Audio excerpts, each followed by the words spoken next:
สิคำยามหัวแรงว่าสิเห็นอายโง่คงหลอกเต่ามาสู้พันนาผู้ลงเปียวก็มาหอดเพื่อนหมดผู้พันไปหาปากก็เต่ามาโนหมดแล้ว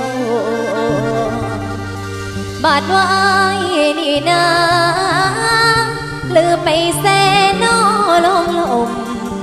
ตกสนมคนหลวงจึงบอกกาหอดสอ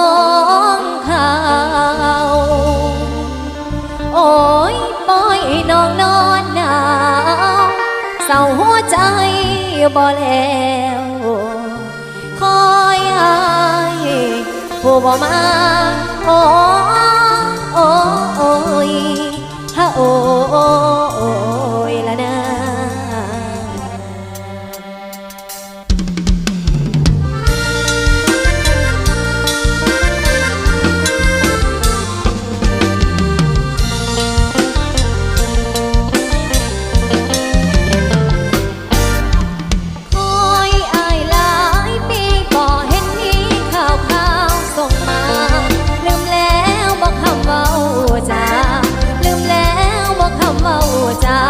ลืมสัญญาที่เคยสา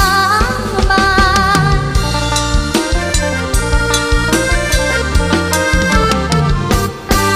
ลืมแค่ข้าวเหนียวเคยปานลืมน้ำสวนตะเวนห้อยโป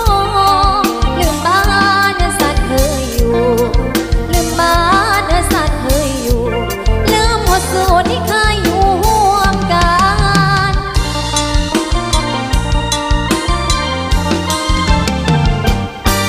กลับคืนบ้านเกิดหัดอายอย่าลองลืมไหล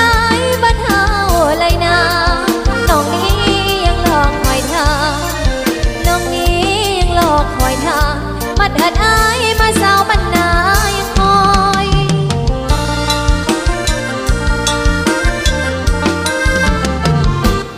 น้องฝากเสียงล้ำลองเป็นทำน้องน้องเป็นส่งทางหากอายยินดีจงฟังโอ้ยหานาเป็นเต้ามาสวนฝ่ายสวนยาลอดหาเพียงน้อยไปหน้าล้อคอยอยู่มาฟังเสียงนกเขาอีจูอีจูอีจูอีจูโอ้ยขันผูอยู่สู่ยาน้องขอทางใจมันให้รอวันหายกับตาหากอายยินดีได้เด้อจงฟังโอ้ยหานาแม่นเต้ามาโอ้ยนั่นละนาพี่สายนาละนาพี่สายนาเจ้ากลับคืนมาน้องรอ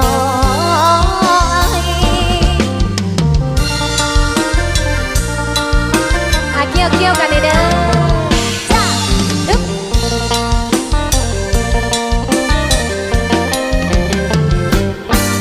กับเพื่อนบ้านเกิดหัดอายอย่าลองลืมไหล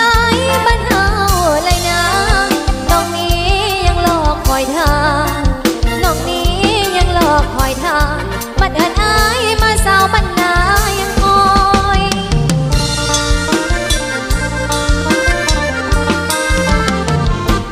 น้องฝากเสียงล้ำลองเป็นทำน้องน้องเป็นส่งข่าวหากอายยินดีได้เด้อจงฟังโอ้ยหานาเป็นเต้ามาสวนฝ่ายสวนยาลอดหา